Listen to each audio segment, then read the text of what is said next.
you still have the passion to learn about money. Most people don't. They want to go to school, learn a profession, have fun at their work, and earn lots of money. One day they wake up with big money problems, and then they can't stop working. That's the price of only knowing how to work for money, instead of studying how to have money work for you. So, do you still have the passion to learn? Asked Rich Dad. I nodded my head. Good, said Rich Dad. Now get back to work. This time I will pay you nothing. What? I asked in amazement. You heard me. Nothing. You'll work the same 3 hours every Saturday, but this time you will not be paid 10 cents an hour. You said you wanted to learn to not work for money, so I'm not going to pay you anything. I couldn't believe what I was hearing. I've already had this conversation with Mike. He's already working, dusting, and stacking canned goods for free. You better hurry up and get back there. I stood there, still not believing what a raw deal I'd been handed. Here I came to ask for a raise, and now I was being told to keep working for nothing. Rich Dad tapped me on the head and said, "Use this. Now get out of here."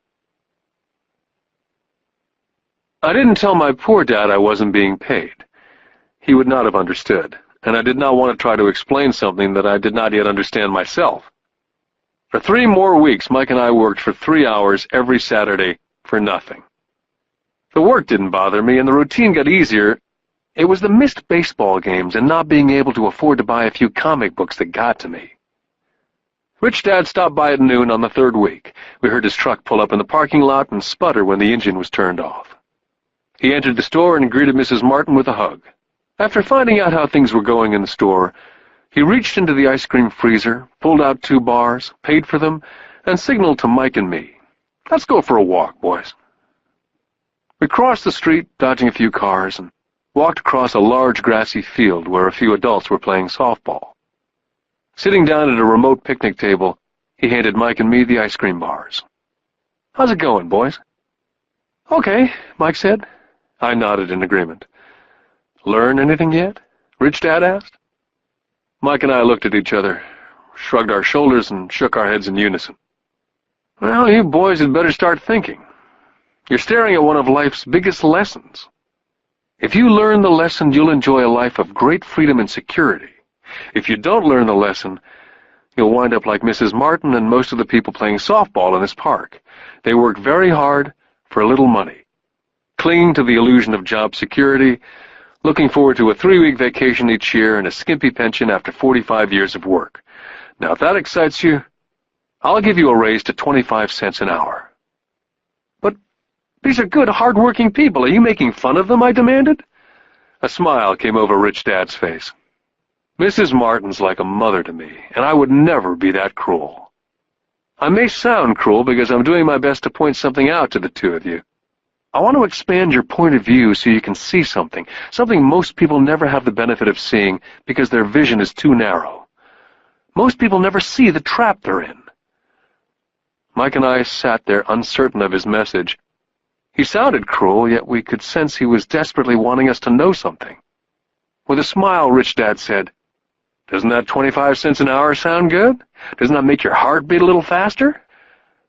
I shook my head no, but it really did. 25 cents an hour would be big bucks to me. "Okay, I'll pay you $1 an hour," Rich Dad said with a sly grin. Now my heart was beginning to race. My brain was screaming, "Take it, take it." I could not believe what I was hearing. Still, I said nothing. "Okay, $2 an hour." My little 9-year-old brain and heart nearly exploded. After all, it was 1956, and being paid $2 an hour would have made me the richest kid in the world. I couldn't imagine earning that kind of money. I wanted to say yes, but somehow my mouth stayed silent.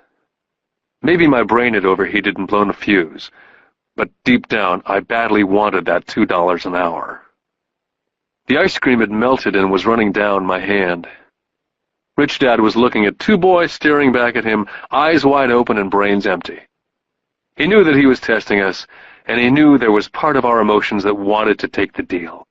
"Okay," he said, $5 an hour. Suddenly there was a silence from inside me. Something had changed. The offer was too big and had gotten ridiculous. Not too many grown-ups in 1956 made more than $5 an hour. The temptation disappeared and a calm set in. Slowly, I turned to my left to look at Mike. He looked back at me. The part of my soul that was weak and needy was silenced.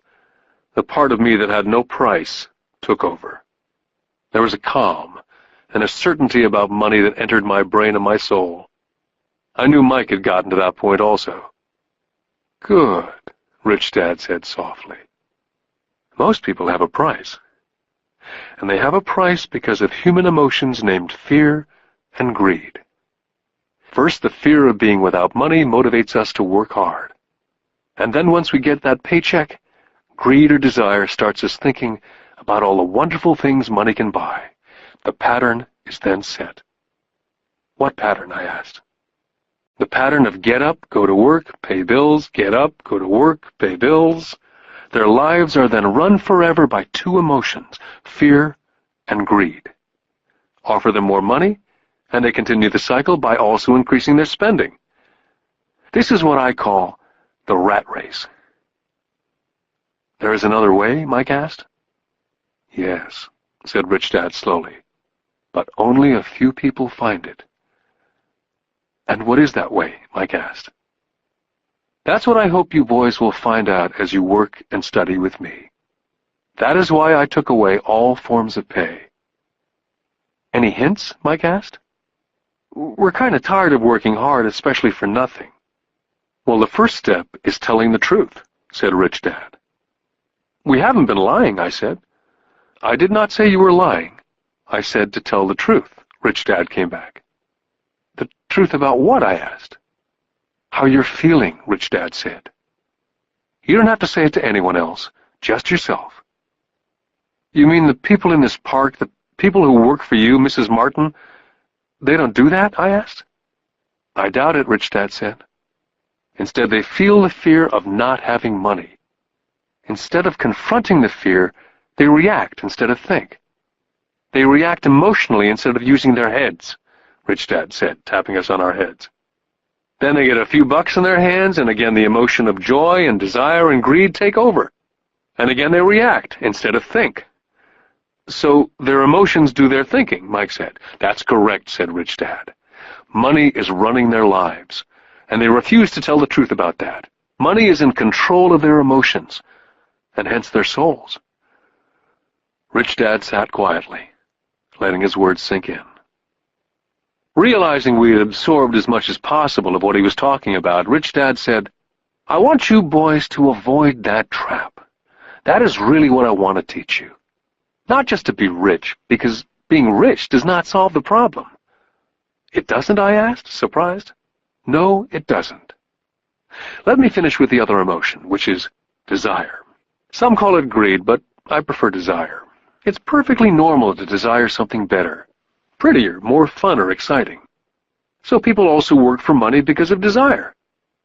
They desire money for the joy they think it can buy.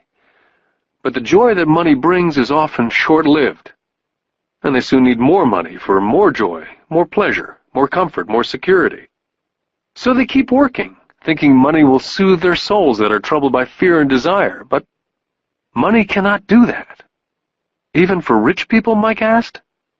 "Rich people included," said Rich Dad. "In fact, the reason many rich people are rich is not because of desire, but because of fear.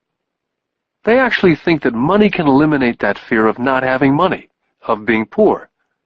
So they amass tons of it only to find out that the fear gets worse. They now fear losing it. I have friends who keep on working even though they have plenty. I know people who have millions who are more afraid now than when they were poor. They're terrified of losing all their money. I want to teach you to master the power of money, not be afraid of it. And they don't teach that in school. If you don't learn it, you can become a slave to money." It was finally making sense. He did want us to widen our views, to see what Mrs. Martin could not see, his employees could not see, or my dad for that matter. He used examples that sounded cruel at the time, but I've never forgotten them. My vision widened that day, and I could begin to see the trap that lay ahead for most people. You see, we're all employees, ultimately. We just